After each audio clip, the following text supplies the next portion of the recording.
வேதாளம் சொன்ன கதைகள். சிரித்தது ஏன், அழுதது ஏன்? மனோதத்துவத்திராசில் சிரிப்பையும் அழுகையையும் எடை போடும் மனிதகுல பூமானே, உனக்கொரு புதிர்கதை போடுகிறேன், புதிரை விடுவிப்பாயா பார் என்று வேதாளம் கதை சொல்லத் தொடங்கியது. அயோத்தி மாநகரிலே பிரபல வணிகராய் விளங்கிய வீரசேகரன் செட்டியாருக்கு ரத்தினாவதி என்று ஓர் அழகிய குமாரி இருந்தாள். அவளுடைய அழகுக்கு ஈடு இந்த புவனத்திலே ஓர் ரத்தினமும் இல்லை.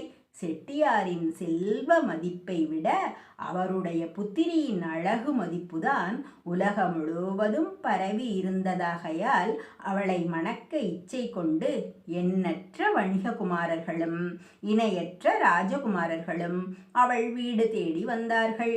இளமை கொழிப்பும் அழகு மிடுக்கும் பூரிப்பான தேகக்கட்டும் வாய்ந்த அவள் தன்னை இச்சித்து வந்த மணவாளர்களை எல்லாம் கூர்ந்து பார்த்தாள். அழகிய ஆடை ஆபரணங்களுள் நோஞ்சல் உடலுடன் வந்து நிற்கும் ராஜகுமாரர்களையும் வணிககுமாரர்களையும் கண்ட அவளுக்கு ஒருவரையாவது பிடிக்கவில்லை. ஆடவர் இனத்தின் மீதே அவளுக்கு விருப்பு இல்லாமல் போய்விட்டது. நான் யாருக்கும் மனைவியாக போவதில்லை. என் நெஞ்சில் காதலை விளைவிக்க கூடியவன் எவனும் இல்லை. நான் கல்யாணமாகாத கன்னியாகவே எப்போதும் என் பெற்றோர்களுடன் இருந்துவிடப் போகிறேன் என்று அவள் சொல்லிவிட்டாள். இவள் காதலுக்கென்று இந்த பூலோகத்தில் எவனுமே பிறக்கவில்லையா என்று ரத்னாவதியின் பெற்றோர்கள் மனம் உருகி வந்தார்கள். அவ்வாறு இருக்கும் நாளில் அந்நகரில் விசித்திரமான சில கொள்ளைகள் நடந்தன. கண்ணமிடுவது தெரியாமல் வீடுகளுக்குள் புகுந்து பொருள்களை திருடித் திரிந்தது ஒரு கொள்ளை கூட்டம். அக்கொள்ளை கூட்டத்தின் தலைவனை எப்படி இருக்கிறான் என்றாவது பார்த்துவிட வேண்டும் என்று விரும்பிய அந்நகரின் மகாராஜன் தனி ஒருவனாக நகர சோதனைக்கு நடுநிசியில் வரும்போது கள்வர் தலைவனை எதிரே கண்டுவிட்டான். கருமை படர்ந்த மேனியும் வலிமை செறிந்த தேகக்கட்டும் பரட்டை தலையும் எதிர்ப்பவரை துணிக்கத்தக்க ஆயுதமும் கொண்ட கள்வர் தலைவன் மெல்ல அரசன் முன் தோன்றினான். அரசன், நீ யார் என்று விசாரிக்கவே, நான் இவ்வூரை காக்கும் பத்ரகாளியின் புத்திரன், ஊர் சுற்றி வருகிறேன் என்று கள்வன் கம்பீரமாக பதிலளித்தான். நல்ல வேளை, இன்று சில கள்வர்கள் அரண்மனைக்குள் நுழையப் போகிறார்களாம். அரண்மனைக்குள் நுழைய ஓர் ரகசியமான சுரங்கப்பாதை உள்ளது. அதை காக்க நீதான் தகுதியான ஆள், என்னுடன் வா என்று சொல்லி அக்கள்வர் தலைவனை தந்திரமாக அரண்மனை கோட்டை புறம் அழைத்துச் சென்று அவனை ஒரு சுரங்கப்பாதையில் நிறுத்திவிட்டு தன் சேனை வீரர்களை இரகசியமாக அழைத்து வர அரண்மனைக்குள் சென்றான். கள்வர் தலைவன் தன் பரிபாஷையின் மூலம் தன் கூட்டாளிகளை எல்லாம் கூவி அழைக்கவே கள்வர்களெல்லாம் ஒன்று கூடி சுரங்கவாசலின் முன் நின்று ராஜா திரும்பி வந்ததும் அவனை கொன்றுவிட்டு உள்ளே நுழைய வேண்டும் என்று பேசலானார்கள். அவ்வார்த்தைகள் காதில் விழுந்த ஒற்றர்களும் இரகசிய காவலர்களும் அரசனுக்கு செய்தி அனுப்பவே சேனைகளெல்லாம் சுற்றி வளைத்து கொண்டு கள்வர் தலைவனை தவிர மற்றவர் அனைவரையும் கொன்றுவிட்டனர். கள்வர் தலைவன் உயிரோடு பிடிபட்டான். ஆனால் அப்போதும் அவன் கலங்கவில்லை, அழவில்லை. அவன் வாழ்க்கையில் ஒரு முறை கூட அழுததில்லை. அவன் நெஞ்சழுத்தத்தை கண்ட அரசாங்கத்தினர் ஆத்திரமுற்று அவனை பின்கட்டாக கட்டி பட்டணம் முழுவதிலும் ஒவ்வொரு தெருவிலும் அவனை ஊர்வலமாக இழுத்து கொண்டு வந்து, கள்வர் தலைவனை பிடித்து விட்டோம், நாளை கழுவில் போடப் போகிறோம், இவனுக்கு சந்தனம் பூசி கழுத்திலே மாலை போட்டு இவனை ஊர்வலமாக விடுவது முடிந்ததும் இவனை அரசியல் நீதிக்கு பலியிடப் போகிறோம் என்று சேனா வீரர்கள் பரிகசித்தனர். அவ்வளவு கேலி பேச்சுக்களின் நடுவில் ஜனங்கள் காரி உமிழ்வதையும் பொருட்படுத்தாமல் மரண தண்டனையை நினைத்து சிறிதும் அஞ்சாமலும் கள்வர் தலைவன் தெரு வாசலிலுள்ள ஒவ்வொரு உப்பரிகையிலிருந்தும் பார்க்கும் ஒவ்வொரு பெண்ணையும் புன்னகையுடன் பார்த்து கொண்டே ஊர்வலம் போனான்.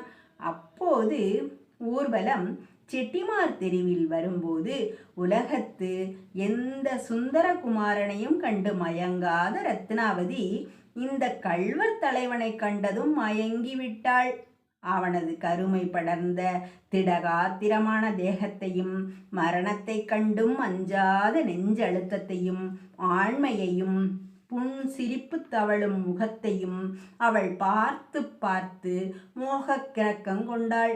அவளது கட்டமைந்த பருவேமேனி நிலை கொள்ளாமல் தவித்தது. எவனும் என் நெஞ்சில் ஆசையை விளைவிக்கவில்லை. எவனுக்கும் இம்மோகத்தை தீர்க்க சக்தி இல்லை. இந்த கள்வர் தலைவன்தான் என் ஆசைக்கு ஏற்றவன். என் நெஞ்சில் கண்ணமிட்டு என் கண் வழியாக அவனை அறியாமல் என் நெஞ்சுக்குள் புகுந்து விட்டான். அடைந்தால் இவனையே என் நாயகனாக அடைவேன் என்றாள் ரத்னாவதி தன் பெற்றோரிடம். மகளே, ஊரில் கொள்ளையடித்த கள்வர் தலைவனை கண்ட ஆசைப்படுகிறாய். உன்னையும் கள்ளி என்பார்கள். ஆசை இருந்தாலும் அதை அடக்கிக்கொள் என்றார்கள்.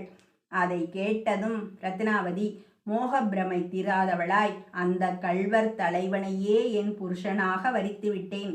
அவனுக்கே நான் மனைவியாவேன்.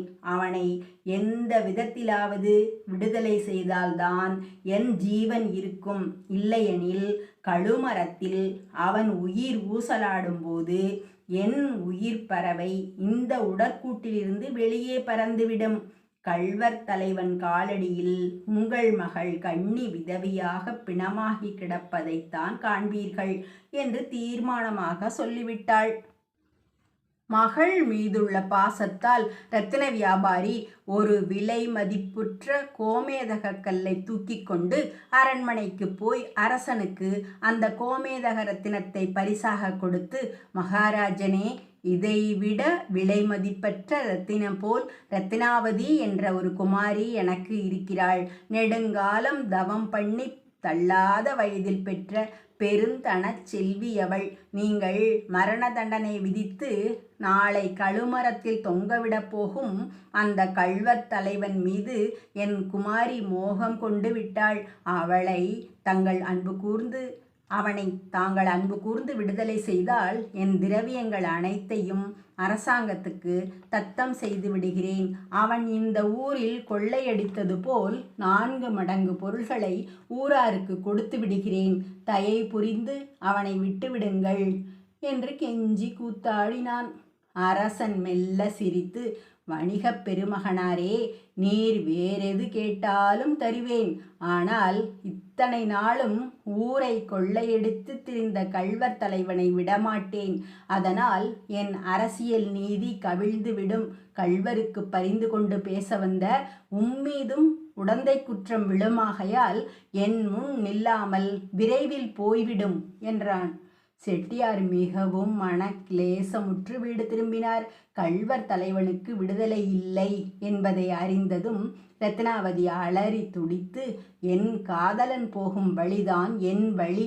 மாலையிடாமல் என் மனதிற்கு மணவாளனான என் நாயகன் போகும் வழிதான் என் வழி என்று தலை விரித்து மார்பில் அரைந்து கொண்டு அக்கள்வர் தலைவனை பின்தொடர்ந்து கொலைக்களத்தை நோக்கி ஓடினாள். அவளை பின்தொடர்ந்து அவளது பெற்றோர்களும் அழுது கொண்டே ஓடினார்கள். கொலைக்களத்திலே நாட்டியிருக்கும் கழுமரத்தை சுற்றி வர செய்து கள்வர் தலைவனை கழுவில் போட முயலுகையில் தன்மீது காதல் கொண்டு அழுது கொண்டிருக்கும் செட்டியார் மகளையும் அவள் மீதுள்ள பாசத்தால் அழுது கொண்டிருக்கும் அவளது பெற்றோர்களையும் அவன் ஏறிட்டு பார்த்தான். பிறகு ஒரு முறை சிரித்துவிட்டு பிறகு ஒரு முறை அழுதுவிட்டு உயிர் துறந்தான். அதை கண்ட ரத்னாவதி அக்கினி வளர்த்து தன் உயிரையும் விடப்போகையில் சிருஷ்டிகர்த்தாக்கள் அவள் ஆசைப்படியே கள்வர் தலைவனுக்கு உயிர் தந்து மறைந்தார்கள். ரத்னாவதியை பதிவிரதை என்று கருதி அவள் ஆசைப்படியே கள்வர் தலைவனை அவளுக்கு மணமுடித்து அவனை தன் சேனை தலைவனாக்கினான் அந்நகரத்து அரசன். கதை இனிமையாக முடிந்துவிட்டது. ஆனால் ஒரு கேள்வி. கள்வர் தலைவன் கழுமரத்தில் உயிர் விடுமுன் முதலில் ஒரு முறை சிரித்தான், பிறகு ஒரு முறை அழுதான்.